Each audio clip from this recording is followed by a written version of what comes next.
selamat pagi pemirsa di Kota Medan, Riau, Palembang, dan daerah lain di Sumatera. Selama 30 menit ke depan kami akan mengabarkan informasi menarik dari wilayah Sumatera dan sekitarnya.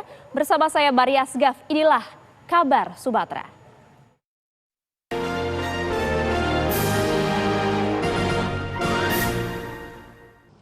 Pertanyaan kedua yang sudah sejak filsafat moral abad pertengahan, misalnya Thomas Aquinas, terus kan hampir semua filosof moral sependapat. Ada pertanyaan lain yaitu mengenai kebersalahan orang yang melakukan sesuatu yang secara etis tidak dapat dibenarkan. Katakan saja misalnya ada orang yang atas perintah orang lain menembak mati seseorang. Secara etis orang itu sendiri kualitas moralnya harus dinilai bagaimana. Jawaban di dalam etika itu sebetulnya itu tergantung dari kesadaran orang itu pada saat itu. Misalnya tergantung dari suara hati. Suara hati mengatakan apa pada saat itu. Bisa saja dia bingung karena dia berhadapan dengan dua norma. Yang satu itu mengatakan menembak mati orang yang sudah tidak berdaya, tidak bisa dibenarkan, titik. Yang kedua, dia diberi perintah oleh orang yang berhak memberi perintah, wajib ditaati supaya melakukannya, lalu dia harus mengikuti yang mana. Etika normatif tadi mengatakan dia harus menolak melakukan perintah seperti itu. Akan tetapi dalam etika yang memeriksa kebersalahan seseorang dan itu penting, akan ditanyakan apakah dia mempunyai cukup kejelasan. Misalnya dia bingung. Ada misalnya beberapa unsur yang amat sangat bisa membuat orang bingung. Yang memberi perintah itu bukan sekedar atasan, misalnya rektor universitas kepada dosennya, melainkan bagaimana kalau misalnya perintah diberikan di dalam rangka militer, dalam operasi militer, atau dalam rangka kepolisian atau BRIMOB kalau mau, di dalam situasi itu melaksanakan perintah adalah budaya yang ditanamkan di dalam orang-orangnya. Kita di Indonesia tahu sering suka pakai istilah laksanakan. Laksanakan, datanya you anggap tepat atau tidak, bukan, laksanakan. Atau istilahnya siap.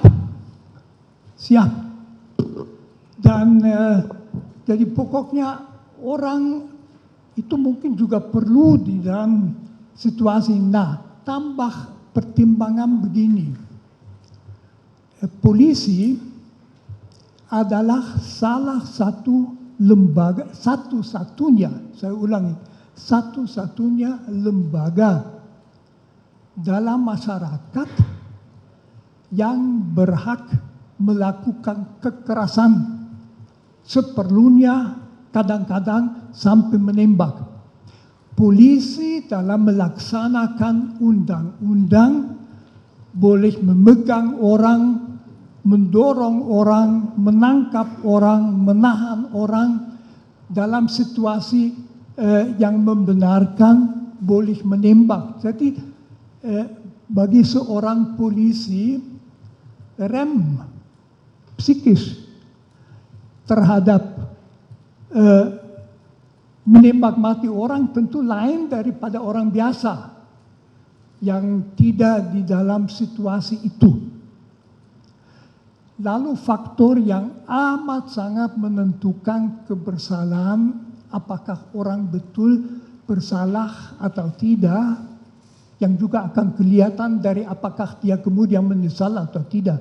Kalau tidak menyesal ya tidak bisa dikatakan ada kebingungan. Tetapi kalau dia bingung karena berada di bawah pressure waktu. Jadi bukannya dia disuruh oleh atasannya melakukan sesuatu yang tidak benar, tetapi sekarang juga lakukan. Itu tipe perintah yang amat sulit secara psikologis dilawan. Karena siapa dia? Mungkin dia orang kecil, jauh di bawah yang memberi perintah, udah biasa, laksanakan. Meskipun dia ragu-ragu, dia bingung. Itu tidak berarti bahwa sama sekali tidak ada kesalahan. Tetapi itu jelas menurut etika sangat mengurangi kebersalahan. Saya tidak memakai istilah bisa dimengerti, itu terlalu banyak. Menurut saya, tapi itu saya pendapat, tentu orang mestinya tahu tidak bisa, tetapi dalam situasi bingung. Dalam budaya perintah laksanakan, berhadapan dengan atasan yang sangat tinggi mungkin ditakuti, kebebasan hati untuk masih mempertimbangkan dalam waktu berapa detik yang tersedia mungkin tidak ada. Mungkin ini dulu yang mau saya katakan. Pertanyaan dari saya yang terakhir, Ali, terkait dengan peristiwa penembakan terhadap Yosua oleh Eliezer, dari sudut kajian filsafat moral, apa saja unsur-unsur yang menurut saudara Ali dapat meringankan terdakwa Eliezer? Menurut saya yang tentu paling meringankan adalah kedudukan yang memberi perintah itu. Itu bukan ajutannya atau macam itu, tapi orang yang berkedudukan tinggi, yang jelas berhak memberi perintah, yang di dalam, sejauh saya tahu, di dalam kepolisian tentu akan ditaati. Jadi tidak mungkin orang katanya Eliezer itu 24 tahun umurnya, jadi masih muda itu, ya laksanakan, itu budaya laksanakan. Itu adalah unsur yang paling kuat. Yang kedua, tentu keterbatasan situasi, itu situasi yang tegang, yang amat sangat membingungkan. Saya kira semua itu, di mana dia pada saat itu juga harus menentukan laksanakan atau tidak. Tidak ada waktu untuk melakukan suatu pertimbangan matang, di mana kita umumnya kalau ada keputusan yang penting mengatakan coba ambil waktu tidur dulu. Dia situ bisa tidur, dia harus langsung bereaksi. Menurut saya itu tentu dua faktor yang secara etis sangat meringankan. Tambahan satu poin yang tadi saya sebutkan juga, dalam kepolisian seperti di dalam situasi pertempuran militer, dalam kepolisian memang bisa ada situasi di mana atasan memberi perintah tembak. Itu di dalam segala profesi lain tidak ada itu, di mana perintah itu. Jadi bahwa seorang atasan polisi memberi perintah tembak itu tidak total, sama sekali nggak masuk akal. Kalau ketua sekolah tinggi filsafat Driakara tersinggung berat menyuruh saya punya pistol, saya tidak punya, menembak, ya jelas saya ke masa. Tapi di polisi itu lain, karena atasannya dia dalam situasi tertentu bisa memberikan, berarti juga bahwa resistensi di dalam yang menerima perintah itu lebih lemah karena dia tahu itu kadang-kadang mungkin. Ini jawaban saya. Pemirsa, kami akan kembali usai jeda berikut.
Tadi Ali sampaikan bahwa dalam laporan yang selama ini Ali mendampingi Richard Eliezer, bahwa Richard Eliezer memiliki kecenderungan untuk patuh pada lingkungan sekitar.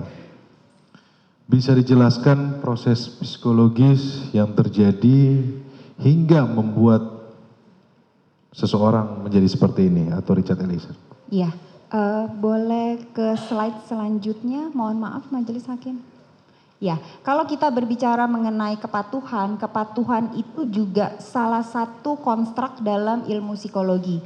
Ini adalah satu bentuk pengaruh sosial yang menyebabkan orang lain mau melakukan suatu hal atau beragam tindakan dikarenakan kepatuhannya pada orang lain yang dirasa lebih punya kuasa. Jadi kita harus membedakan antara kepatuhan dengan konformitas. Kalau konformitas itu melibatkan permintaan, kalau kepatuhan itu biasanya melibatkan perintah. Sementara kalau yang berikutnya kepatuhan itu konformitas biasanya lebih kepada bagaimana kita menyesuaikan diri dengan lingkungan. Tapi kalau kepatuhan itu lebih kepada menggunakan unsur kekuatan karena kita takut, karena kita cemas, karena kita khawatir, makanya kita patuh. Jadi itu adalah bentuk kepatuhan dalam psikologi. Ya, bagaimana dengan Richard Eliezer terkait dengan... Oke, kalau dari Richard Eliezer, dari hasil tesnya saja sudah membuktikan dia punya tingkat kepatuhan yang sangat tinggi. Jadi itu memang bisa diukur tuh obediensi seseorang, tingkat level kepatuhan dia pada lingkungan sekitarnya seperti apa. Dan dari hasil tes tersebut terlihat bahwa Richard Eliezer mempunyai level kepatuhan yang sangat tinggi sehingga dia punya kerentanan khusus, kecenderungan tertentu untuk lebih patuh pada lingkungan. Itu dari sisi kepatuhan saja. Baik. Terima kasih Ali. Bisa dijelaskan juga, tadi kan sudah jelas terkait dengan kepatuhan dari seorang Richard Eliezer, kemudian kan di dalam peristiwa ini ada rasa takut juga. Ya. Apakah dalam melakukan pendampingan ahli melihat atau mengetahui hal tersebut karena melakukan assessment? Iya, ketakutannya pada saat assessment sudah berubah sepertinya. Jadi kan emosi itu kan sangat dari awal, ketika dari awal. Ketika dari awal ketakutan itu sangat jelas. Yang tadi saya katakan pertama kali ketemu jelas sekali ada gesture takut, ada gesture cemas, gesture dia tidak bagaimana ini ke depannya nanti harus seperti apa, dan itu banyak menampilkan gesture-gesture tubuh yang cemas dan takut seperti itu, bermain-main tangan, menghindari kontak mata, hal-hal demikian. Itu terlihat sekali.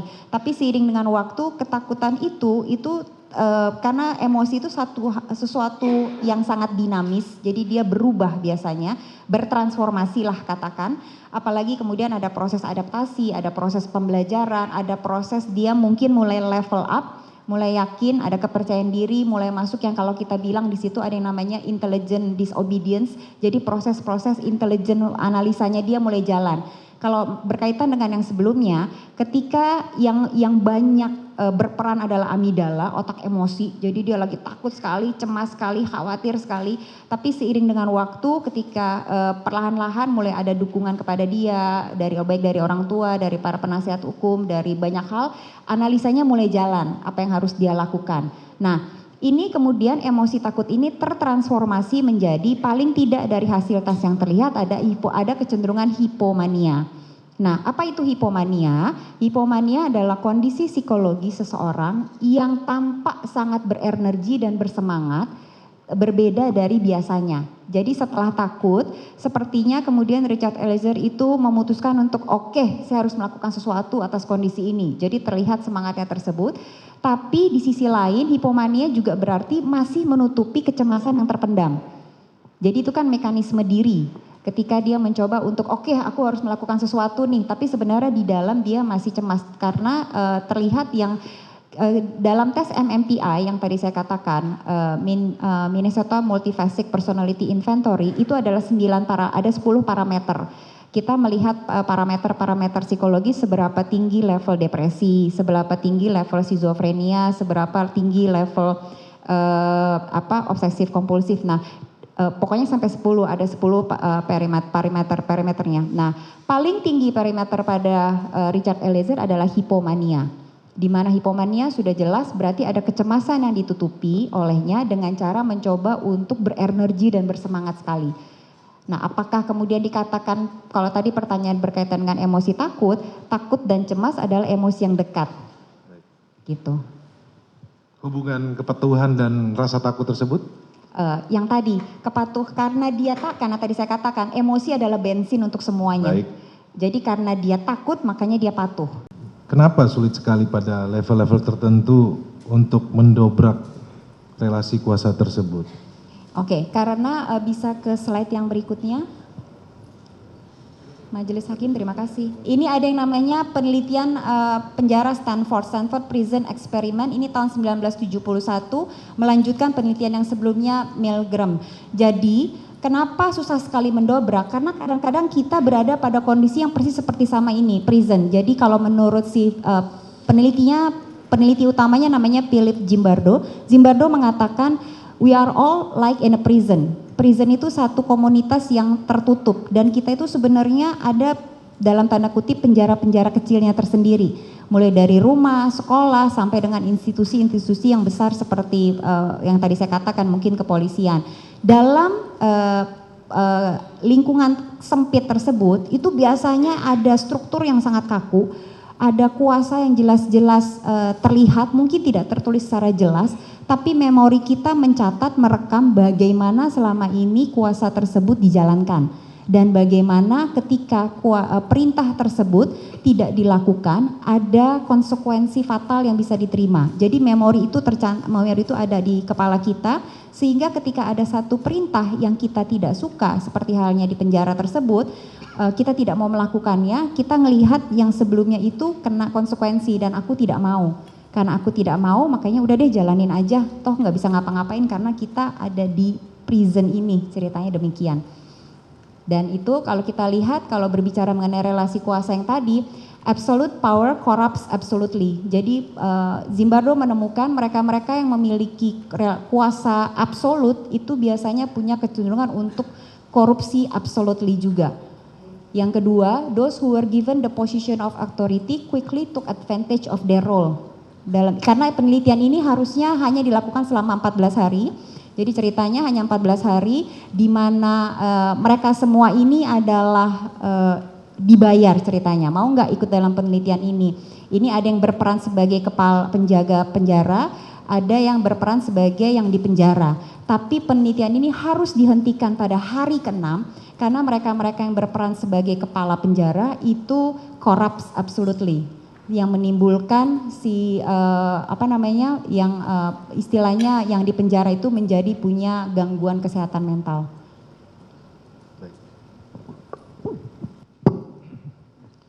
Ya, terima kasih Ali. Kemudian yang saya mau tanyakan terkait dengan free will ya. Free will dan blind case. Tentang otoritas bisa dijelaskan? Free will juga salah satu konstruk dalam ilmu psikologi. Jadi free will itu adalah satu kehendak bebas yang diasumsikan dimiliki oleh setiap individu. Padahal sebenarnya free will itu bentuknya kayak spektrum. Jadi mulai yang ada free will banget sampai dengan tidak ada free will sama sekali. Ini kondisinya ini sangat berbentuk dalam sebuah spektrum yang tidak bisa kita sesimpel mengatakan apakah orang ini punya free will atau tidak. Itu demikian. Bahkan kalau sekalipun kita mengatakan enggak kok aku bisa punya free will seutuhnya, itu juga enggak benar. Kenapa? Karena kita ada pengaruh genetika. Kita ada pengaruh pola asuh. Jadi free will yang seutuhnya itu sebenarnya ilusi. Jadi ketika kita kemudian melakukan satu hal itu pasti ada pengaruh dari hal yang lainnya. Dalam kondisi-kondisi tertentu kita bisa menunjukkan free will kita seperti misalnya memutuskan kita mau masuk kuliah apa. Kita mau melakukan apa. Tapi ada kondisi-kondisi di mana kita tidak punya free will sama sekali karena itu bentuknya sangat kaku dan kita hanya sekedar menjalankan apa yang diperintahkan. Iya, ada contoh kasus bahwa diperintah untuk melakukan penembakan dengan waktu yang sangat cepat, yang hitungannya disampaikan bahwa beberapa detik. Kemudian bisa dijelaskan nggak dalam situasi itu bisa tidak seseorang menggunakan free will-nya dia? Oke. Ya. Iya. Boleh tolong majelis hakim, maaf slide yang berikutnya terakhir. Makasih. Oke, di psikologi kita mengenal yang namanya locus of control. Locus of control itu adalah kontrol diri kita. Orang yang merasa kontrol dirinya eternal itu selalu yakin semua hal dalam kehidupannya secara internal dia mampu untuk bertanggung jawab dan memutuskan. Tapi ada orang-orang yang punya locus of control eksternal. Others control my destiny. Jadi apa yang aku lakukan, tindakan apa yang aku harus ambil itu dipengaruhi oleh orang lain. Nah, sama halnya dengan konstruk psikologi yang lainnya, ini juga bentuknya spektrum. Jadi bisa bergerak ke internal, bisa bergerak ke eksternal. Ketika dalam kondisi contoh kasus yang tadi Pak Penasihat Hukum mengatakan, yang terjadi adalah dia tidak punya free will dan locus of controlnya eksternal. Karena benar-benar diperintahkan dalam jarak waktu sangat pendek dan kemudian jiwa batinnya tertekan, dia si amigdala otak emosinya membajak otak yang harusnya melakukan analisa. Pada titik itu individu tersebut pasti kehilangan locus of control. Free will-nya kemudian baru bisa bergerak, mulai bergerak lagi dari eksternal, kemudian bergerak menuju ke arah internal, ketika akhirnya perlahan-lahan dikasih waktu untuk menganalisa apa yang terjadi. Tapi kalau ditanya pada titik itu seperti apa free will-nya, sudah jelas pada titik itu dia tidak punya free will dan locus of control-nya ada pada orang lain eksternal. Ketika saat juga diperintah dengan jabatan yang antara langit dan bumi juga. Iya, itu juga salah satu seperti yang tadi berkali-kali saya katakan ya, kalau kita berbicara kondisi psikologi klinis, itu konstruk dan faktor yang terlibat itu bisa banyak. Tapi dari hal-hal yang banyak ini kemudian bekerja sama akhirnya menghasilkan output keluarnya seperti apa. Nah, salah satunya tentu saja juga itu, ada perbedaan strata yang cukup tinggi yang mengakibatkan kecil sekali kalau nggak mau dikatakan tidak ada kesempatan untuk menolak atau mengatakan tidak mau. Pemirsa, kami akan kembali untuk Anda usai jeda berikut.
Kamu lagi chatan sama siapa sih sayang? Kok serius banget?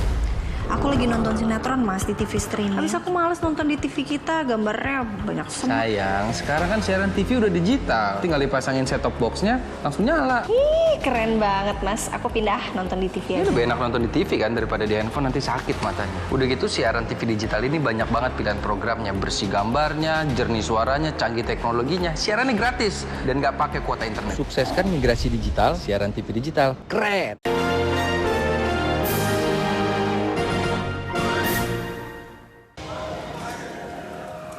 Nah, Bang ini duriannya yang rasanya pahit atau manis nih?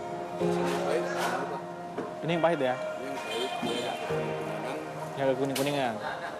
Ini manis, green, kuning. Oke, berarti ini ada dua varian yang pahit dan manis. Oke, ya halo pemirsa, hari ini saya sedang berburu kuliner khas Medan, apalagi kalau bukan buah durian.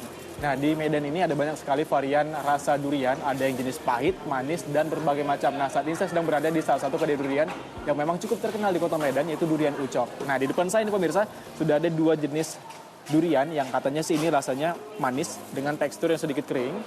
Dan ini adalah durian dengan rasa pahit yang memang ini lebih digandrungi di kota Medan dengan warnanya sedikit kekuning-kuningan. Nah, seperti apa kira-kira rasanya? Langsung aja saya mau cobain. Namun sebelum Anda menyantap durian Medan, jangan salah pilih untuk menemukan durian yang lezat. Kalau memilih durian yang bagus, biasanya harum, wangi dia, harum dan segar buahnya. Kayaknya seperti yang baru nyampe, dia harum, itu buka aja, itu pasti bagus. Kalau di Medan, varian rasanya ada 3 macam, manis, legit, dan pahit. Nah, tapi biasanya orang-orang yang dari Jawa biasa suka manis, legit. Kalau yang Medan biasanya suka yang pahit. Tergantung selera orang aja, yang mana selera orang. Wow, nah ini dia pemirsa durian yang punya cita rasa pahit. Nah, saya akan coba nih, kira-kira gimana sih rasanya.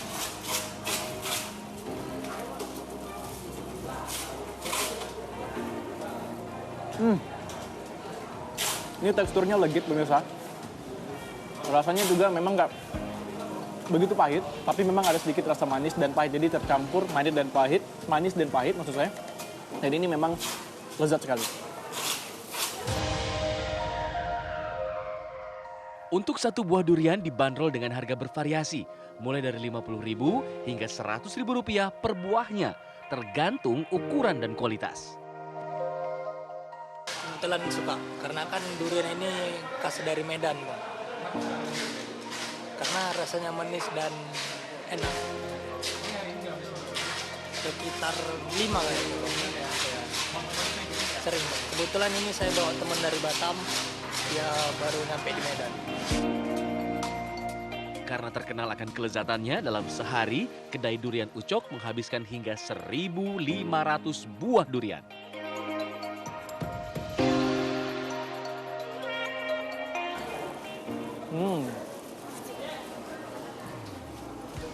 Nah, pemirsa bagaimana? Pasti Anda tergiur kan lihat saya makan durian. Nah, ini saya cobain durian yang jenis rasa manis. Nah, nih dengan teksturnya yang sedikit berwarna kuning, ya. Nah, pemirsa untuk itu saya mau pantun dulu nih untuk pemirsa di rumah. Sungguh cantik si anak perempuan, makin cantik pakai perhiasan. Kalau Anda berkunjung ke Medan, jangan lupa cobain durian. Nah, ini dia. Dari Medan, Sumatera Utara, Nopri Avandi, Ferry Utama, Pilihan mengabarkan. Ya pemirsa, demikianlah kabar Sumatera untuk Anda. Saya Maria Segar pamit, terima kasih. Sampai jumpa.